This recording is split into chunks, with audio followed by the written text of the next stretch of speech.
There comes a moment in your life when God begins to whisper instead of shout. A moment when everything that once felt loud, opinions, expectations, attachments, starts to fade into the background. And all that's left is you standing in the quiet, wondering why things are falling away instead of coming together. You think you're being abandoned, but what's really happening is alignment. God is clearing space. God is doing heart surgery. God is inviting you to focus, not on who left, not on who changed, not on who didn't choose you, but on who you are becoming. Some people are not leaving because you failed them. They're leaving because the version of you they were comfortable with can no longer survive where God is taking you. And it hurts because you loved deeply, you showed up, you stayed longer than you should have. You prayed for people who never prayed for you. But hear this, God will never elevate you in a crowd that insists on keeping you small. Sometimes elevation requires isolation, not as punishment, but as preparation. You keep trying to carry people into seasons they never had the faith to believe for. You're dragging history into a future that requires obedience. And God is saying, let them go. Not because they are bad, but because they are done teaching you, done stretching you, done serving the assignment they were meant for in your life. If they were meant to come with you, they wouldn't need convincing. You wouldn't have to chase alignment. You wouldn't have to explain your growth like it's an apology. Focusing on yourself isn't selfish when God is the one calling you inward. It's stewardship, it's obedience, it's recognizing that you cannot heal while constantly bleeding for everyone else. You cannot grow while you're busy proving your worth. You cannot hear God clearly when your identity is tangled up in who stays and who goes. This season isn't about being chosen by people. It's about choosing God's process even when it feels lonely. God is elevating you alone because He needs your attention undivided. There are lessons you won't learn in a crowd. There are prayers you won't pray when you're distracted. There is strength you won't discover while leaning on familiar crutches. Isolation sharpens discernment. Silence exposes truth. And solitude builds a confidence that doesn't need applause to survive. Stop revisiting doors God has already closed. Stop rereading old messages, replaying old conversations, romanticizing seasons that drained you. That chapter ended because it taught you what you needed to know. You are not behind. You are not forgotten. You are not being punished. You are being positioned, and position often looks like stillness before movement, quiet before promotion, separation before elevation. You don't need everyone to understand what God is doing in you. You need obedience more than agreement. The same people who don't recognize you in the valley will be confused when they see you on the mountain. Let them. You were never called to be explained. You were called to be transformed. This is the season to tend to your spirit, to rebuild your confidence without asking permission, to strengthen your boundaries without guilt, to invest in your healing without shame. God is refining your focus so you stop shrinking to be digestible and start standing fully in who He created you to be. And yes, it will cost you some relationships. Yes, it will feel uncomfortable. Yes, you will grieve what you thought would last. But you will also meet yourself again stronger, clearer, anchored. Let them go. Let the distractions go. Let the need for validation go. Let the fear of being misunderstood go. God is elevating you alone because the next version of you needs to be rooted. Not reliant, grounded, not dependent, confident, not contingent on who stays. You are not alone, you are being led. And when God is done with you in the quiet, when He has strengthened your voice, healed your heart, and clarified your vision, He will bring the right people into your life, not to complete you, but to complement the work He has already done. God uses separation to create alignment. Sometimes what feels like loss is actually God rearranging your life for purpose. Separation is not always rejection, it is often redirection. God removes certain people not because they are evil or insignificant, but because their role in your story has been fulfilled. Alignment requires honesty about where you are going and who can truly walk with you there. When God is elevating you, He cannot allow familiar voices to drown out divine instruction. Separation sharpens your focus and recalibrates your spirit, so you stop living for approval and start living with intention. What leaves your life creates room for what is meant to arrive. Letting go is an act of faith, not weakness. Letting go is one of the hardest spiritual disciplines because it requires trust without proof. You're not weak for grieving what ended. You're human. But faith begins when you release what your hands were never meant to hold forever. God asks you to let go not to hurt you, but to free you. Holding on to people, habits, or seasons that God has outgrown will delay your healing. Faith says, I don't understand why this ended, but I trust you enough to move forward anyway. That trust is what opens the door to elevation. Focusing on yourself is stewardship, not selfishness. There is a holy responsibility to tend to your own soul. Focusing on yourself does not mean ignoring others. It means honoring the work God is doing in you. You cannot pour from an empty vessel, and you cannot keep sacrificing your peace to prove your value. This season calls for introspection, healing, and growth. God wants you to strengthen your identity so your worth is rooted in Him, not in relationships, titles, or applause. When you focus on becoming whole, you stop begging to be chosen and start walking in confidence. Isolation is a classroom before elevation. God often teaches His deepest lessons in quiet places.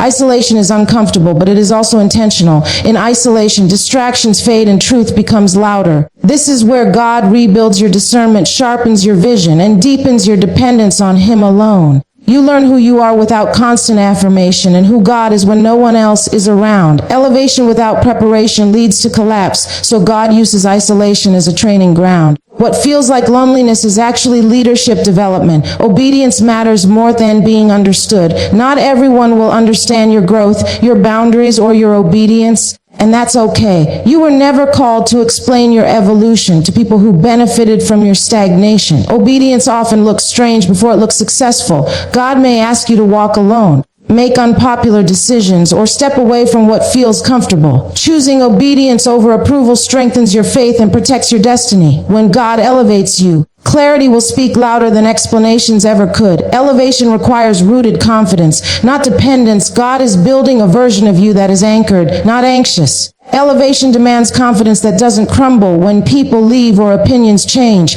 This season is about becoming secure in who God says you are, even when affirmation is absent. When your confidence is rooted in God, you no longer fear abandonment, you trust assignment. God elevates you alone so you learn to stand without leaning. And when the right people arrive, they won't replace God's role in your life. They'll walk beside you as you fulfill it.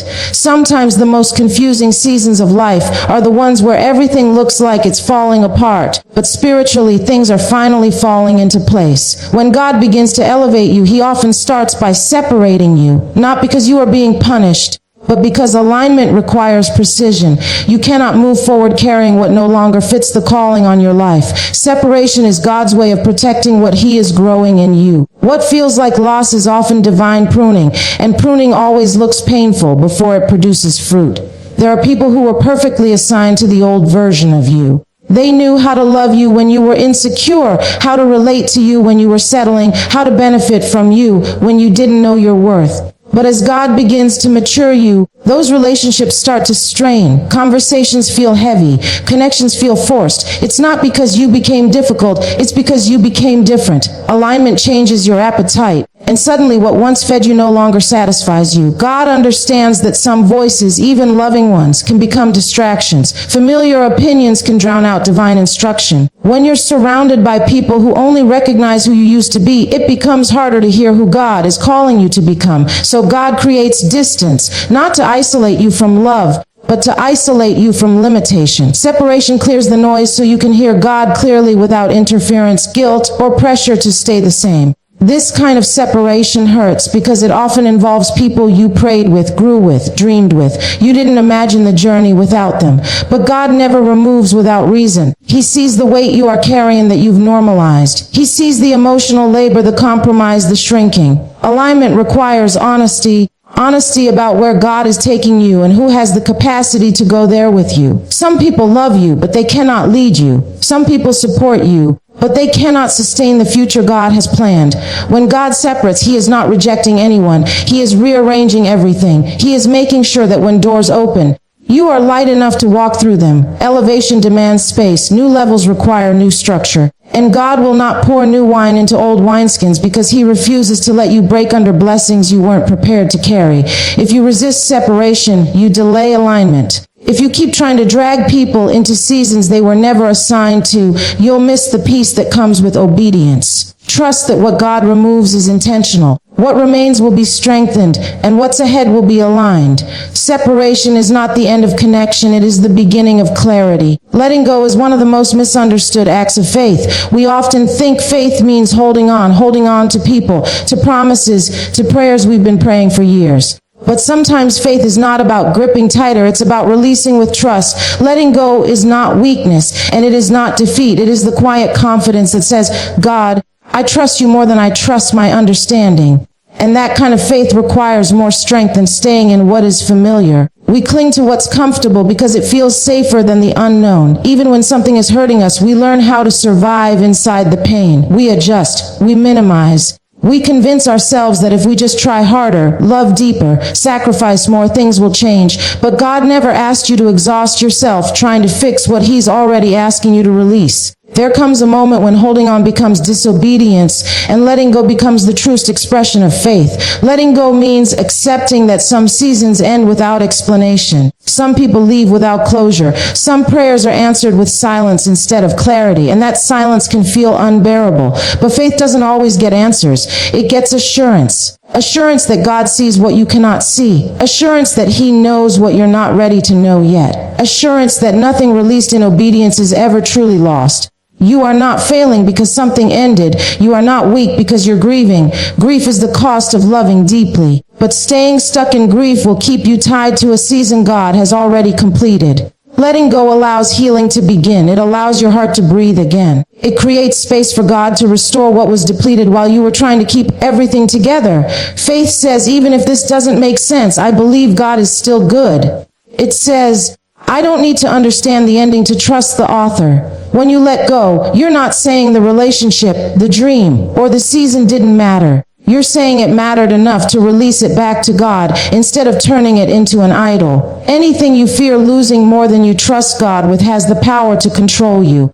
Letting go shifts the weight from your shoulders back onto God's. It frees you from replaying old conversations, revisiting closed doors, and blaming yourself for outcomes that were never fully in your control. It's an act of surrender that invites peace even before answers arrive. When you let go in faith, you don't walk away empty-handed. You walk away lighter, clearer, stronger. And in that release, God begins to do what only He can do. Heal what was broken, restore what was stolen, and lead you into what you never could have reached while your hands were full. Focusing on yourself has been mislabeled as selfish for far too long, especially for those who have learned to survive by serving everyone else. You were taught that love means self-sacrifice without limits, that strength means endurance without rest, and that faith means saying yes even when your soul is screaming no. But God never called you to neglect yourself in the name of being good. He called you to be whole. And wholeness requires attention. It requires care. It requires you to stop abandoning yourself to keep others comfortable. When God calls you inward, it is not an invitation to isolation for isolation's sake. It is an invitation to stewardship.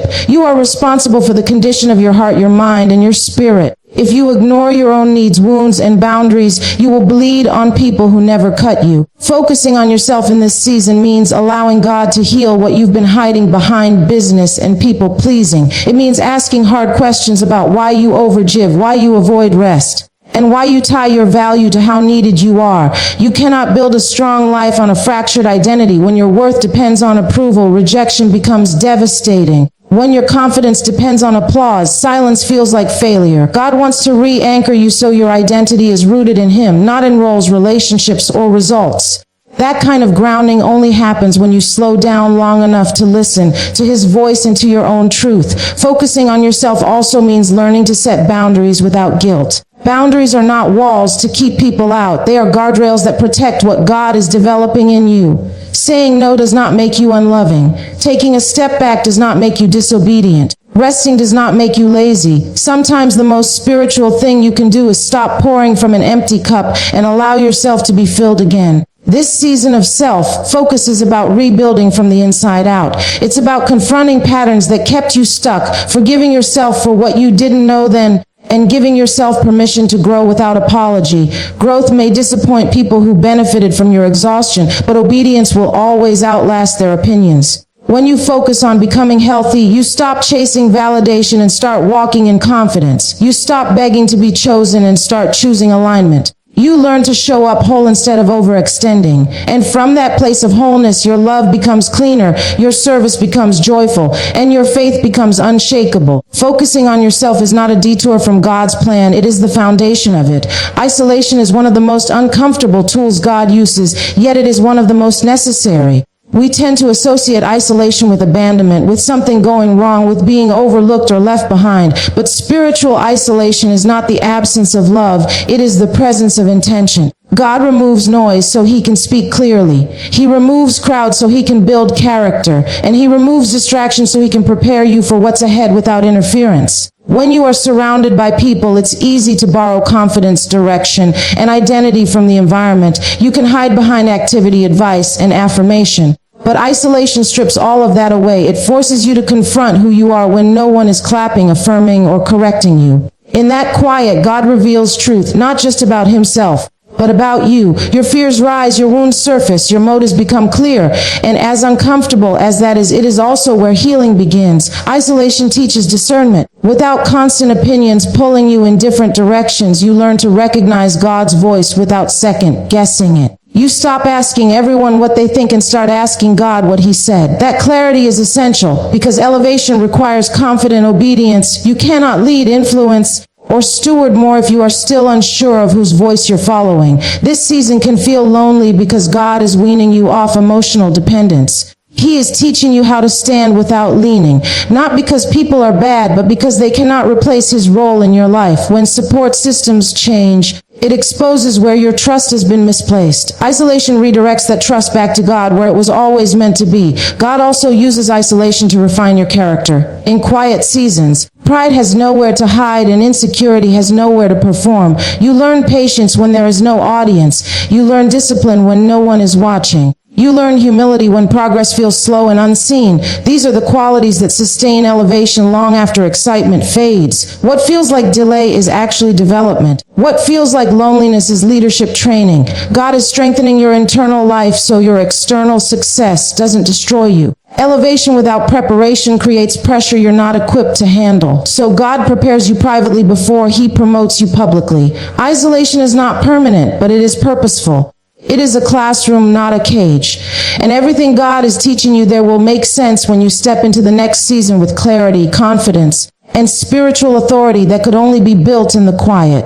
Obedience will often cost you understanding before it brings you peace. One of the hardest realities of spiritual growth is accepting that not everyone understands the choices you make when you decide to follow God wholeheartedly. People are comfortable with your obedience as long as it benefits them, as long as it keeps you accessible, predictable, and agreeable. But the moment obedience requires boundaries, distance, or change, confusion and resistance begin to surface. And in that moment, you must decide whether you value approval more than alignment.